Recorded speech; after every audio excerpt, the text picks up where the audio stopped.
I learn English. I learn English. So do you. So do you. We will hear and speak it. We will hear and speak it. Read and write it too. Read and write it too.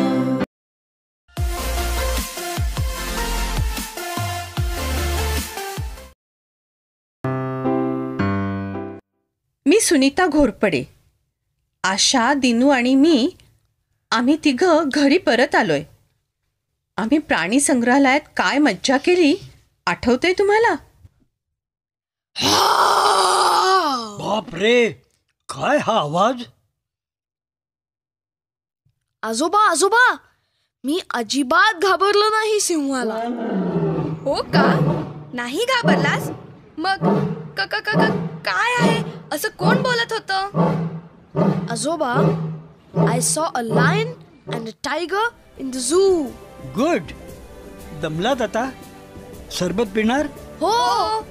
Asha, can you make sharbat? Yes, I can. Dinu, can you make सरबत?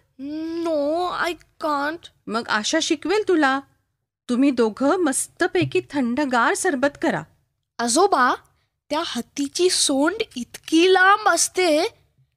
मला इतकं लांब नाक असतं तर किती मज्जा आली असती की नाही? तुझं नाक लांबच आहे. Can you touch your nose with your tongue? म्हणजे? टंग म्हणजे जीभ. Can you touch your nose with your tongue? नाकाला जीभ लावू शकतोस का?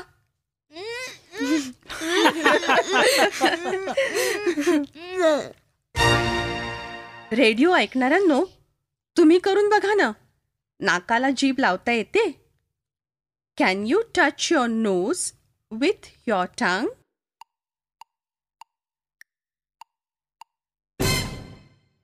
नाही जमत मला. आजोबा, तुम्हाला येतं? हो, हे बघ. दिन्या, आणखीन बघ गंमत. Can you touch your knees with your nose? म्हणजे नाक गुडघ्याला लावायचा? येस. हे बघ, किती सोपं आहे. असं नाही, उभं राहून. Can you jump and touch your nose with your knees? Radio ऐकणाऱ्यांनो, तुम्ही करून बघा. उडी मारून नाकाला गुडघे लावायला जमतं का? Can you jump and touch your nose with your knees? मी करून बघतो.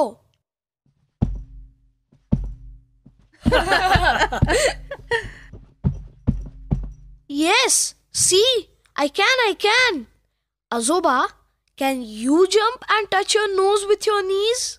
नाही रे बाबा, मी काही 10 वर्षाचा नाही. पण मला डोकं न हलवता कान हलवता येतात. बघ, I can move my years. Can you move your ears Asha? Move म्हणजे हलवणं. डोकं न हलवता कान हलवता येतात. रेडिओ ऐकणाऱ्यांनो, तुम्ही करू शकता. Can you move your ears? पण डोकं न हलवता. हं.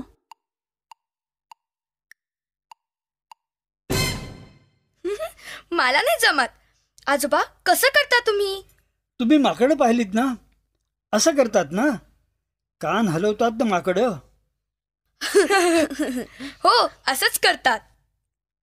दिनू, मला सांग, आपण आज प्राणी संग्रहालयात पाहिलेल्या गोष्टींची तू चित्र काढू शकशील? Can you draw? Yes, he can draw. तो छान चित्र काढतो. Asha, can you draw? No, I can't. असं नाही हं. चित्र तर सर्वांना काढता येतात. पण माझी चित्र इतकी घाणेरडी येतात. मी वाघ काढला तर तो बकरीसारखा दिसतो.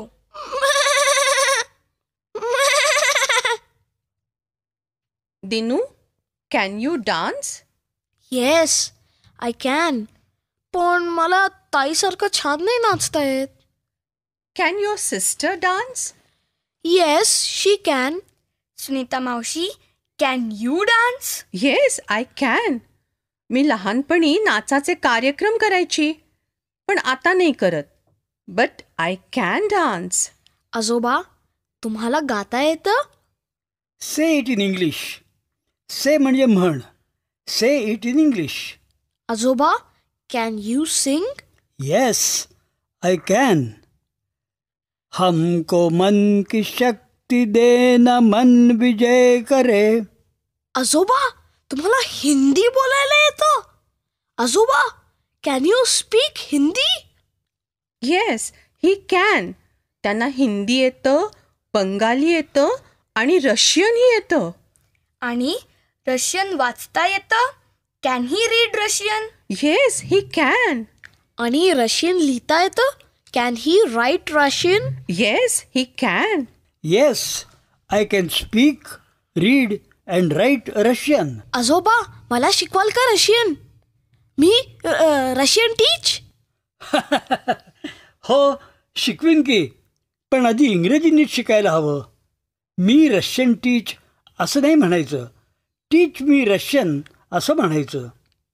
I can speak English, I can read English and I can write English.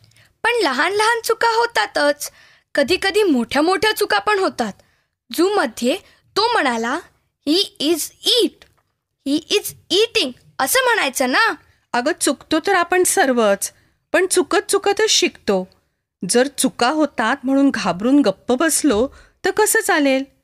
बोलून बोलूनच तुमचं इंग्रजी सुधारेल. पाठाच्या या भागात आज ऐकलेले काही इंग्रजी शब्द आणि वाक्य तुम्हाला पुन्हा ऐकायला मिळतील. आम्ही अगदी हळू बोलू, तेव्हा नीट लक्ष देऊन ऐका हं. टीचर, ही वाक्य वहीत लिहून घ्याल ना? म्हणजे पुढच्या भागात सराव करणं सोपं जाईल. आज आपण आपल्याला काय काय करता येतं त्याबद्दल बोलायला शिकूया. ड्रॉ म्हणजे चित्र काढणे. स्पीक म्हणजे बोलणे. रीड म्हणजे वाचणे. राईट म्हणजे लिहिणे. I can dance. I can draw. I can read Hindi. I can cook. I can sing. I can speak Gujarati. Can you climb a tree? No, I can't. Can you make tea? Yes, I can.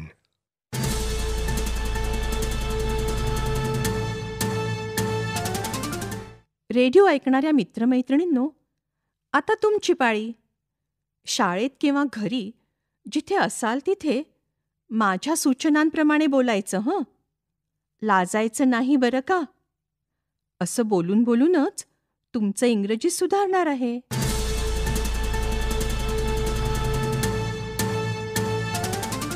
आधी हा प्रश्न आणि त्याचं उत्तर नीट ऐका आणि सगळे मिळून माझ्या मागे पुन्हा म्हणा. आधी प्रश्न म्हणूया. तुला स्वयंपाक करता येतो का? Can you cook? म्हणा माझ्या मागे. Can you cook?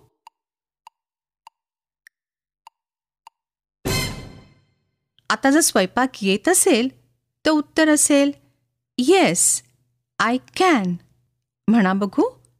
Yes, I can.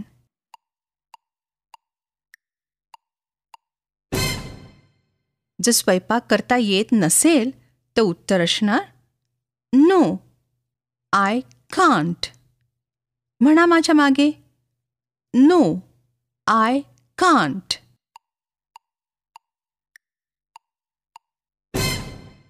आता प्रत्येक वेळेस मी घंटा वाजवली की टीचर एका मुलाला किंवा मुलीला उभं करतील. त्यांनी माझ्या प्रश्नाचं उत्तर द्यायचं. नीट विचार करून खरं ते उत्तर द्यायचं बरं का. एक मूल तयार? प्रश्न नीट ऐक आणि इंग्रजीत उत्तर दे. Can you speak Marathi?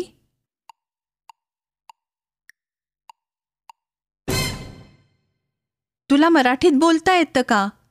या प्रश्नाचं उत्तर बरोबर दिलं का? येस, आय कॅन किंवा नो, आय कांट असं म्हणालास का? आता दुसरं कोणतरी उभं राहील. प्रश्न ऐक आणि इंग्रजीत उत्तर दे. Can you cook?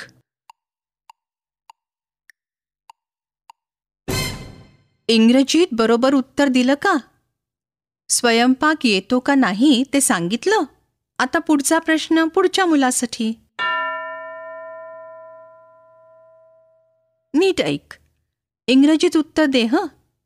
Can you play cricket?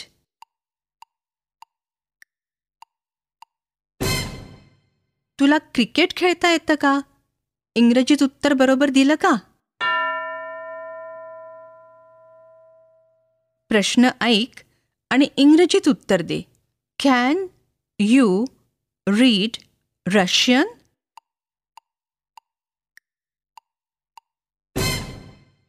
तुला रशियन भाषा वाचता येते का? उत्तर नाही असेल.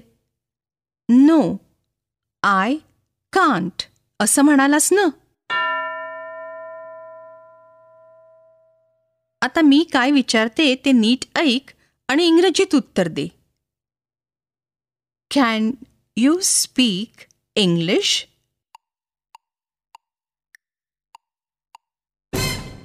Can you speak English? तुला इंग्रजी बोलता येतं का? नक्कीच सर्वांचं उत्तर असेल येस, आय कॅन. असा सराव पुढे चालू ठेवलात तर आणखीनच चांगलं इंग्रजी बोलाल तुम्ही. पाठानंतरची पुढची 15 मिनिटं टीचर इतर मुलांना असेच प्रश्न विचारतील. तुम्ही ऐका आणि काय विचारलंय ते समजून उत्तर द्या.